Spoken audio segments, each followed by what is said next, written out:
Well, hello there and welcome to the living room of the dollhouse for another reading from The Secret Language of Birthdays by Gary Goldschneider and Hugh Stelfers for January 26th, the day of striking deeds. That's right. And here at the top of the page is a visual representation of the day of striking deeds. Well, we have us an image of what appears to be, that's right, oh, boom! It's a camel's head with what looks to be some clubs of the card suit there, but it's got like some stems on it there. Does that speak to the day of striking deeds? Hey, who's to say? But I don't know. Very interesting visual representational image indeed. That having been said, not altogether all too important. Sometimes we can make some connotations as we get on with the read. Oftentimes not. But that having been said, what's important around here, not the visual representational image. What's important is it's somebody's birthday today. So if it's January 26th and it's your birthday, I just want to say happy birthday. That's what's important. I hope you have a happy birthday.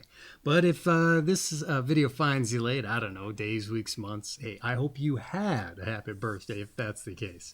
But oftentimes we get people who like to drop in randomly or more ideally to celebrate the birthday. And if that's the case, I just want to say hello, welcome, and I hope you enjoy yourself.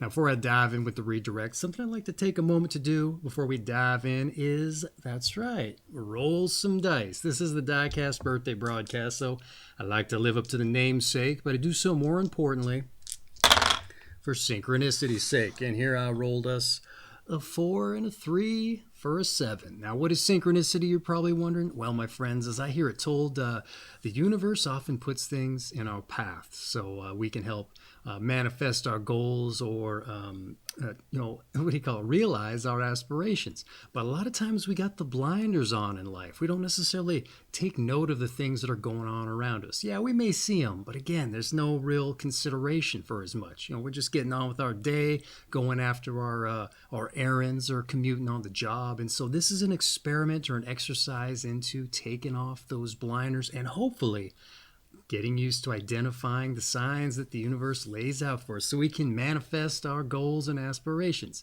And how do we do that? Well, by hopefully finding a sign we can't help but notice. That's right.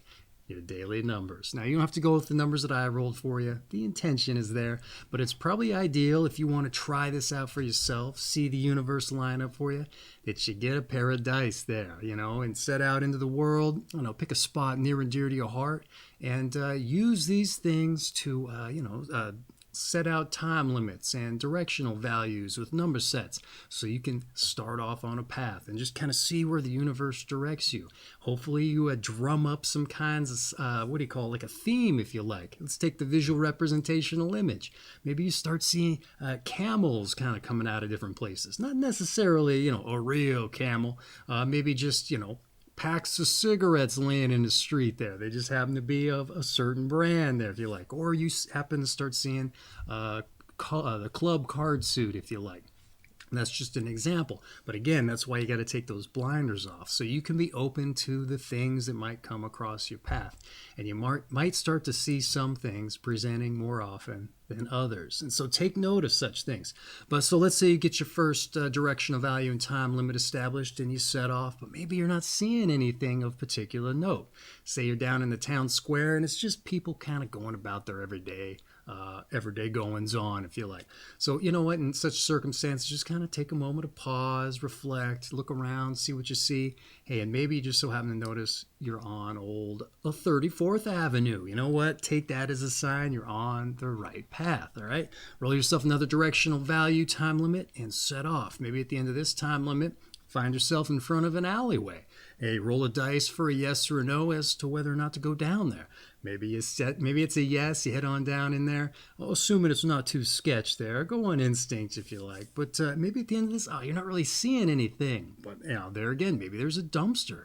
Just look on inside that, let curiosity strike you. And hey, you know what? Like I said, maybe there's a cigarette pack in there with a certain brand on there. Again, another sign you're on the right path. I know there's nothing really down here in this alley, but you never know. So get on back out there, get yourself another time value dice roll, and head on out. Maybe the whole point of going down that alley was to take you off your path for a moment. Maybe at the end of this next time value, I don't know, maybe you find yourself in front of somebody who's sitting there, maybe playing the drums on a bucket. You stop, listen for a little bit. Hey, maybe you recognize the beat. I don't know, it's something that strikes you. Maybe you've been hearing it as you've been going along on your day. You never know, maybe that's the theme, something you hear. So maybe you bend down, roll yourself another dice roll, because you're kind of tired of listening at this point. The gentleman asks you what you're doing there. Hey, you know what? Explain it to him. Let him know what's going on. Maybe show him this video. And you never know. As I like to say, maybe you happen to find out it's their birthday too. All right? That would be very synchronous. And you know what? Not necessarily outside the realm of possibility. Coincidence, a lot of people would say, hey, I say we can use it interchangeably with synchronicity, all right? So stack up some coincidences. Get on out there, see, taste, touch, smell a little bit of the magic, and you understand why I brought it up. And hey, maybe that individual is apt to just pack up his things and join you. And this is great because, hey, not only did you make a new friend, yeah, maybe he wasn't there 5 minutes ago when you were going down that alley. It puts you right on track to meet him. But if you do bring other people in on these things and you're focused on the same kinds of things, I've heard it told that the universe is apt to generate even more greater results. Manifest greater things for you. So in any event, that's the goal. That's the intention. Get out there and let the universe show you it's with you on your path. I think you get the idea. So let's move on with the birthday read, shall we? Your month is January, your day the 26th. Your sign is 5 to 7 degrees Aquarius of the Aquarius I period specifically. And your quality and element is fixed air. All right, January 26th, the day of striking deeds. The highly controversial individuals born on January 26th are most often bold and aggressive. Their determination in reaching their goals at times seems limitless, and their faith in themselves unbounded. Rarely, if ever, do they care who or what stands in their way. Specialists in sudden assaults, they usually go with everything they have got at whatever they consider the proper moment. However, as strategists, they rarely hit out blindly, but carefully plan their campaigns. In many areas of concern, moral considerations do not exist for January 26 people, and this can spell problems for them. And when they operate freely without first considering varying points of view, they can get way off track and arouse great antagonisms for other powerful figures or from society at large. And when they are able to appear more sympathetic, warm, human, and amiable, they will find they encounter less opposition. Since striking forth boldly characterizes so much of what they do, January 26 people must beware of hurting others, either psychologically or physically. And because they tend to act quickly and decisively, they can take others by surprise. Consequently, loved ones may not feel comfortable or stable in their presence. And unless they make their intentions and expectations more apparent, friends and mates may find it difficult to be close, or intimate with them. Explosive situations seem to attract January 26 people, and they have an instinct for where things are happening, and rarely miss an opportunity to be in on the action. And because they are so externally oriented, it is incumbent on them at some point in their lives to get to know themselves better, and perhaps wax more philosophical and decide just how great a priority should be placed on sheer excitement. And they stand forewarned that their personal development is likely to stagnate unless at some point they begin to take an interest in their inner, deeper motivations as well as needs. And January 26 people can be inspiring to their children and generally like to be physical with them and have fun. They can, however, be too strictly authoritarian, even dictatorial as well. And often rebellious against their own parents, January 26 people may be unconsciously encouraged. They may unconsciously encourage the same sort of activity in their own children. a stable family life, and a loving, understanding, but firm mate do wonders to ground their driving energies. And learning to share, to compromise on a daily basis, and participate in group activities are all important to their development. Well, all right. How about that for a very interesting birthday breakdown? I would say what's really interesting about this day for me here is it's broken with a trend that's been a through line since the beginning of Capricorn. To say they very hyper focus down on a theme and then kind of expand from there. And so it's a very narrowly focused breakdown. Here, it was largely that. But at the very end there, they happen to bring in family life, what you're like as parents, perhaps kind of how you are towards friends and family. And a lot of that was lacking in some of the previous days. You know, like I said, it was still a little narrow focused, but I like that they rounded it out for you, even if just a little bit. That having been said, I'd like to provide a little bit of a commentary outside of what I just said here. So let's dive into what I had to say. Maybe we can make some more connections with days previous, the period in general, or just what I found interesting. So let's dive in, shall we? January 26th, the day of striking deeds.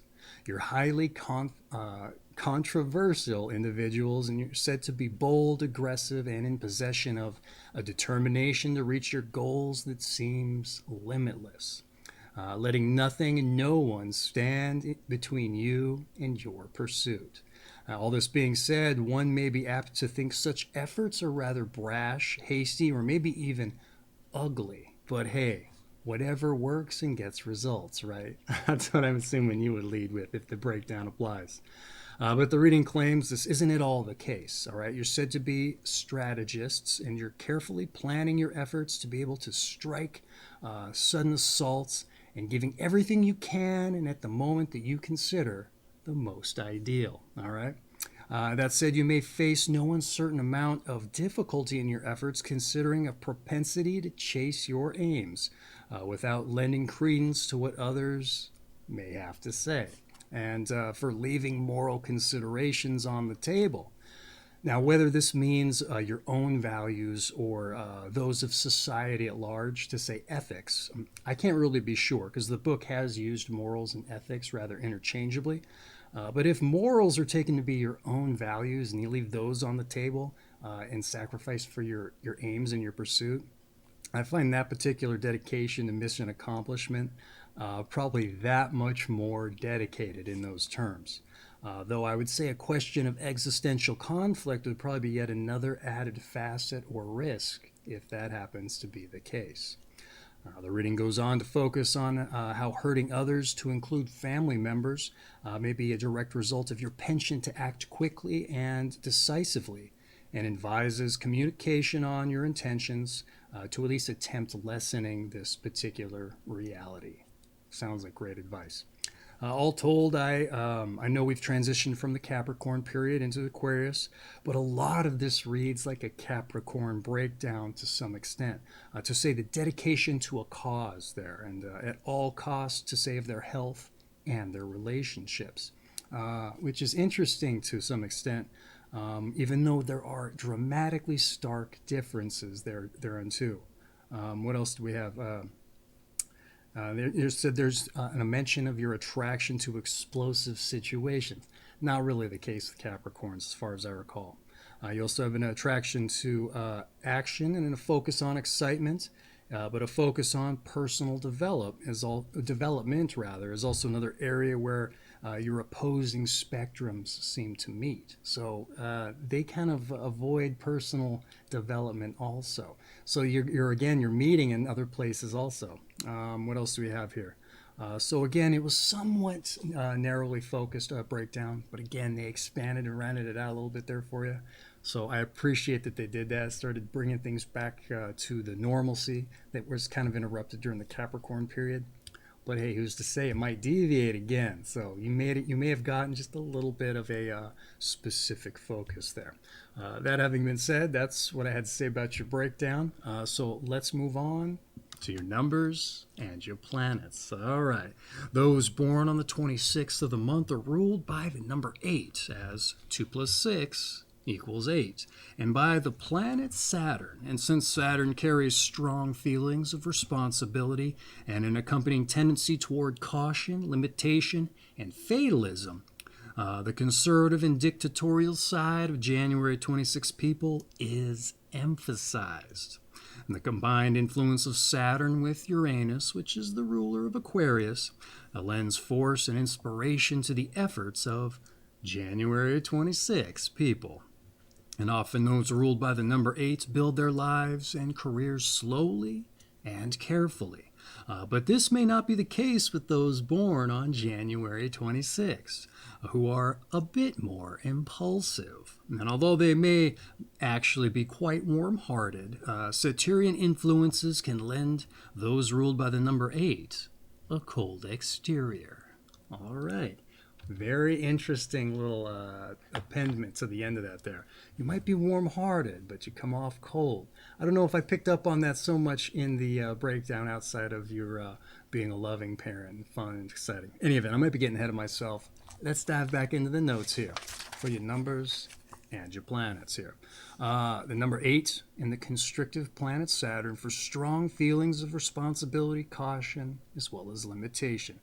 For a conservative, conservatism rather, that I'd argue speaks to your dedication and commitment to a cause, which may explain to the Capricorn similarities that I mentioned as their ruling planet with Saturn.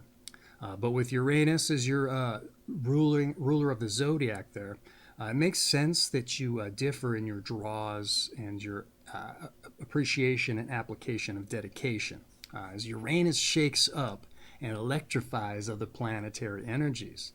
Sometimes it's a hindrance, sometimes it's a little bit of a bolstering, just depends here.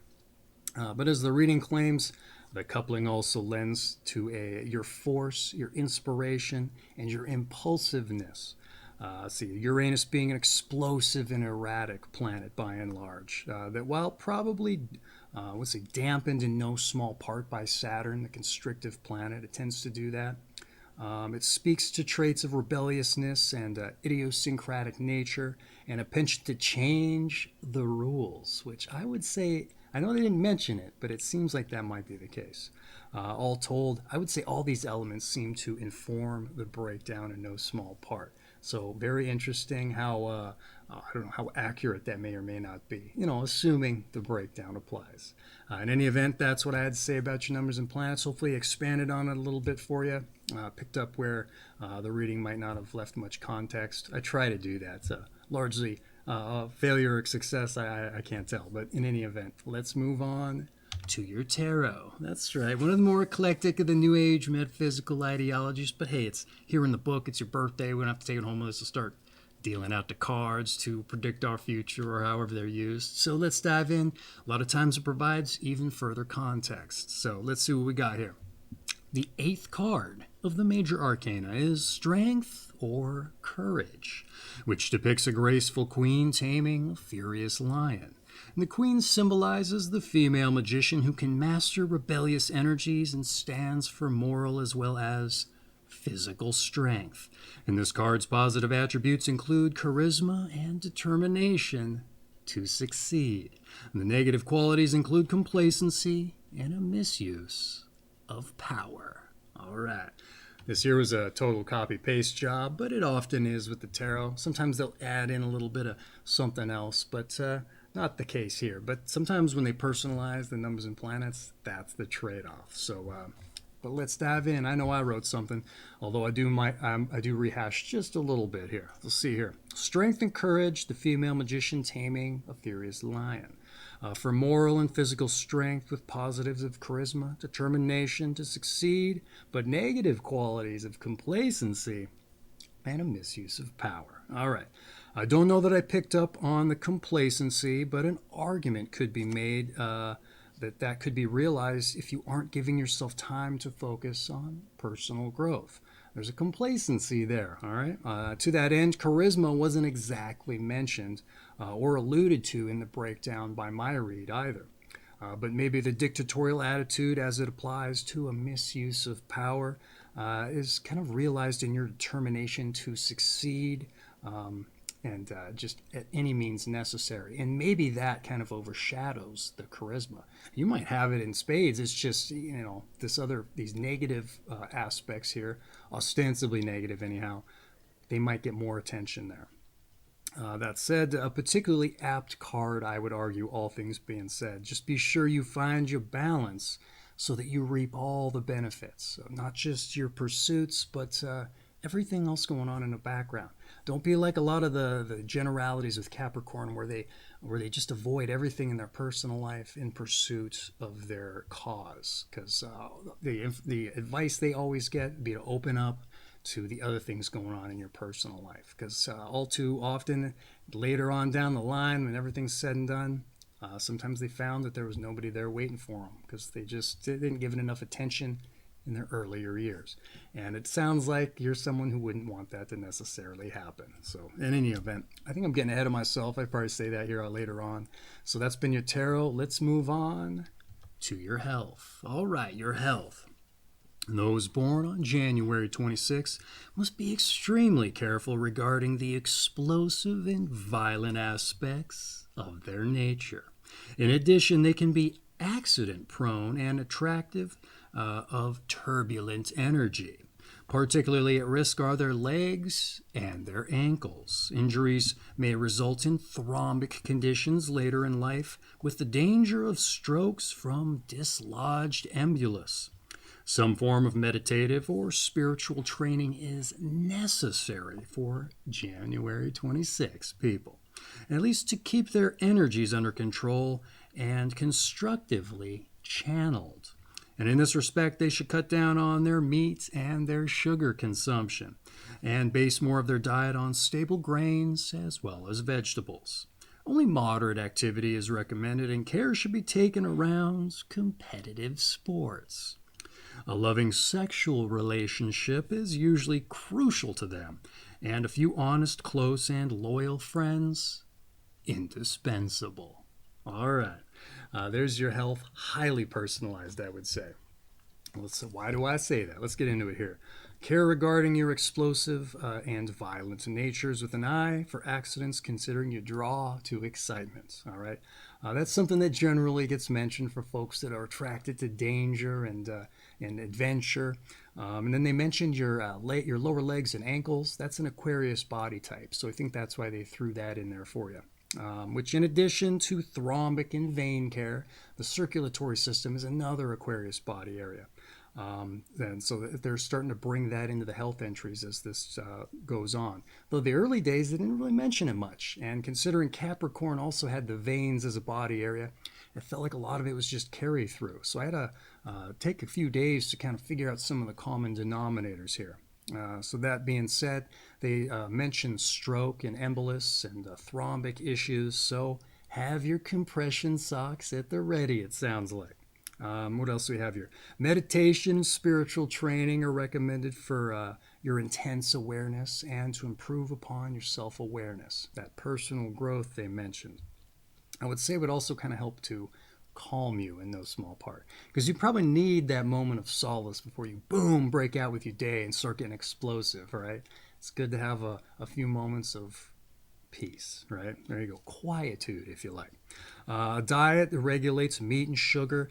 This is largely what I call a Mars diet, cutting out that God of War energy there. They say to kind of cut back on it and focus on stable grains and vegetables, more earthy kind of diet. Maybe to bring you back down to base, I would argue, because it seems like that kind of is the leading through line with how they decide on these foods that you should partake in, as it applies to your astrology, your planet energy there. So maybe mind too much, or maybe mind taking in too much of that for that reason. That having been said, circulatory system-wise, for Capricorn, a lot of times they would mention not taking in animal fats or too many dairy fats for to be mindful of cholesterol. And since one of your body areas is the circular system, I would say that would probably be beneficial as well, though they didn't really mention that particular reason in particular.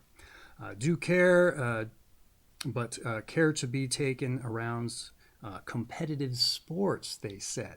Now, they don't say why, so I'm kind of left to imagine it's because you're so competitive and aggressive. And this again is another Mars type thing. They often say it's usually vacillates. I don't know why, but some days they say to take part in combative or aggressive sports, and I would say that's to excise that God of War energy. But for you, they said to be careful about it. And I would say maybe because you get a little too carried away. And so that might be the reason why for some of those other Mars folks too, where they say to kind of take it easy with it. That having been said, they also bring up a sensual and sexual relationship and how that will provide dividends for you to some extent. And that seems to be a seeming through line for Aquarius writ large. Because I would say the sexual expression thing, it was a onesie-twosie kind of dynamic that only popped up ever so rarely for very specific days. So, but here in Aquarius, it's come up almost every day. So there must be something to that there. That having been said, that's your health. So let's move on to some advice. All right. Cultivate your human side and learn to relax and enjoy yourself. Admitting weakness sometimes lightens one's burden. Remain calm and keep in touch with feelings and the perception of others. All right. Very valuable advice, I would say, though it probably runs completely counter to anything you want to hear. That's kind of how advice goes, right? That said, let's dive in, see what I had to say here. They said cultivate a human side, all right? I say there's always time to chase your pursuits and your ends, right? And it may help your ends if the people that don't become antagonists because you're too brash can be part of things. You never know. If you're all about mission accomplishment, hey, wouldn't you want somebody on your side to help you accomplish the mission? I would argue you probably do, right? But if you're bringing up antagonism because you're too brash, hey, you might be burning bridges with folks that might otherwise help you. So cultivate the human side, bring folks in closer, I would say. What else did they say? Relax and enjoy yourself, all right? There's always time to be serious. It's kind of the same thing here we said earlier. So carve out time to let things rest and maybe make resting its own priority, all right? Make it its own mission, if you like. Maybe you got to play a little bit of a game to fool yourself into doing it, because it only benefits you, I would say, to take moments to rally your energy, even though it might seem limitless. Probably isn't. We also have admitting weakness lightens the burden. So cultivate some humility, I would say here. Get some stressors off your plate. A little talk therapy with someone you trust and you know it's only going to stay with them. It also invites others in, especially the loved ones, more importantly. They said that you can kind of keep them on the outside. So if you're confiding in them, you're going to bring them in closer and they're going to feel like you're spending some quality time. And why is that? Because you are. That's right. Okay. What else did they say? Remain calm, keep in touch with feelings and the perception of others. All right. So some of this may be rooted in emotion, I would say. So be objective. All right. Lean into that campaign planning they said that you're so good at with your strategies there. And being measured about things, all right? But the campaign being on your own self-development. That's right. Make that a mission too. Let's see here. Also ask what or hearing what others think. It may provide a certain amount of insight that you've been blind to otherwise. And we don't know what we're blind to because we're blind to it, right? And even if you don't want to lend any credence to what they had to say, I would say be objective about it. Step outside yourself and ask yourself if it's really the case. Hey, it's no big deal if it isn't, but what could you stand to learn if it happens to be? That's right. You might be too close to something to allow yourself to admit it. So in any event, that's what I had to say about your advice. So let's move on to your meditation. That's right. It's your birthday. You get a meditation. Something to reflect on if you like. All right. Sometimes blending in is requisite for survival. Oh, I like this one for you. I really do. Let's see once more. Sometimes blending in is requisite for survival. That's right. Now, a friend of mine, whenever I say requisite, he doesn't know what I'm talking about. It means required there.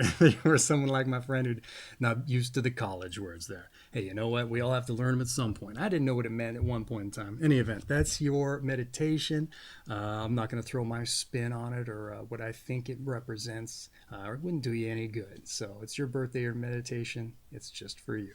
Having said that, your meditation in the can, as it were, let's move on to your strengths and your weaknesses. That's right. Let's hold up that objective mirror we mentioned and see where we got the bulk and where we're maybe otherwise a little more atrophied. That's right. Your strengths, you're active.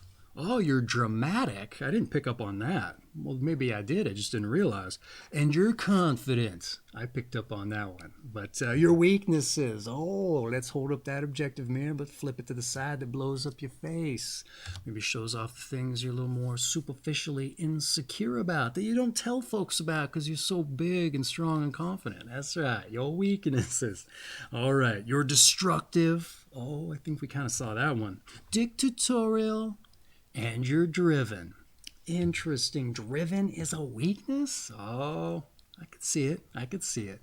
That having been said, a lot of times strengths and weaknesses, they kind of vacillate back and forth between the two. One day I saw impulsive trade from a strength to a weakness the very next day. And so with that having been noticed, I kind of thought to myself, sometimes weaknesses can also be strengths. So I wouldn't necessarily think that your weaknesses are altogether something that are holding you back. It just depends on the situation, just as it depends on the individual. And I also like to argue that our strengths are going to help us overcome our weaknesses if we really need to address them. It said you're active, dramatic, and confident.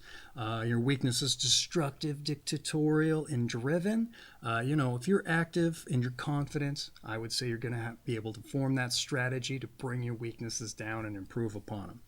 I don't know how driven is a weakness unless it's just way too much. You're just doing it far too heavily. But that said, that can be a strength in certain situations, all right, if it's required. So again, that just takes a little bit of self-awareness. You also probably need to do a little bit of the objective work to find out which situations really merit being so driven. Dictatorial, again, they see that as a weakness, but I would say that in certain circumstances, some people need a whip crack to get after things. I was in the Marine Corps, and different people need different leadership styles. I was not one to have a whip cracked on. There were other people who appreciated it. I don't know why. They just couldn't do what they were told unless they were being yelled at. So, you know what? It has its place. Destructive. Hey, that's a strength if you need to tear down a house, right? That's right. I didn't think of that one, did you? All right. So I also like to argue, however, though, with your weaknesses, don't get rid of them altogether because I'd say they're a part of who we are. All right. You got to get the whole picture there. But you know what? Just work on bringing it back. Find that balance. All right. So your strengths and weaknesses having been relayed, let's move on to those born on this day. When we get into those born on this day, not only do we get to see who shares your company, but something I like to do is take this as an opportunity to examine something I find important, and that is chasing after our passions. And too often in life, I get out and meet people and I ask them what they do, and more importantly, if they like it, and they don't. And I think it's just the simple fact that they haven't had the time to put into work to figure out their purpose in life or a purpose in life, something they derive fulfillment from. It's one thing to go to work, hit the time clock, but and put money in the account. We need to function and live in our lives. But for that to be the ultimate end unto itself, it's not fulfilling. And I would say it's kind of a waste of time to that end. And you know what? It's admirable that we're out there doing as much, but sometimes we get stuck climbing the corporate ladder because it's just easy, right? We're used to it. But I would say we're not doing ourselves any favors if we're trying to find something additional in our lives. So I think this is the perfect opportunity to examine that, to put the bug in your ear about it. And so we can get on with finding something fulfilling, a purpose, if you like. Because if there's anything I can wish for you on your birthday, that you're chasing after a passion and you're finding something fulfilling in life. So now that all assumes that you don't have a passion. Maybe you do, and this isn't something you need to worry about. But hey, maybe you don't know how to make it financially viable in any regard. Hopefully I'm just putting the bug in your ear about getting after figuring that stuff out for yourself. So let's dive in with with that particular prism in mind here. We start off with Douglas MacArthur, the U.S. General Chief of Staff, and participated in the Mexican War, World War I, World War II, and the Korean War. I didn't realize he had been that old there. Though he might have been like a buck private during the Mexican War. We also have Angela Davis, the radical philosophy professor, a Marxist, arrested and barred from teaching. Interesting. We also have Paul Newman, the film actor, food products entrepreneur, also an auto racer. We also have Wayne the Great Gretzky, a hockey center, a 9-time MVP, and an all-time champion scorer. We also have Eartha Kitt, a singer, film, and TV actress, the original Catwoman, and came up from a hard life, it says. We also have Anita Baker, a jazz singer, Jules Feiffer, a New York social cartoonist of Pfeiffer fame, with an F-E-I-F-F-E-R, and also a screenwriter. We also have Jimmy Von Heusen, Tin Pan Alley Hollywood songwriter, and a composer. We also have Stephanie Grappelli, a jazz violinist, Roger Vadim, a French film director of Barbarella fame, also an actor, producer, and married a Brigitte Bardot. Also says Catherine Deneuve. I don't know if he married her also, it doesn't say.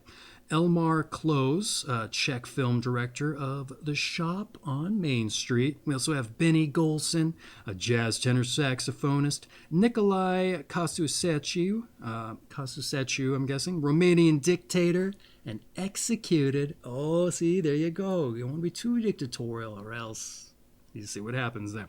William Riley, a EPA administrator, also World Wildlife Fund's president. We also have Eddie Van Halen, the guitarist of Van Halen fame. Diana Oughton, a revolutionary, and died in a bomb explosion, it says. Boy, today is just chocked full of interesting figures and outcomes.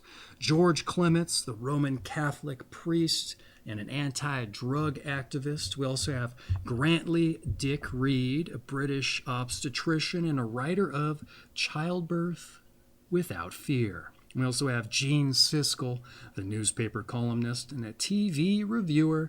And finally, Bob Uecker, a baseball player, a commentator, and a TV personality. I say, this may be the day of some of the most interesting individuals I've seen yet. At least I recognized quite a few of the names. That doesn't often happen.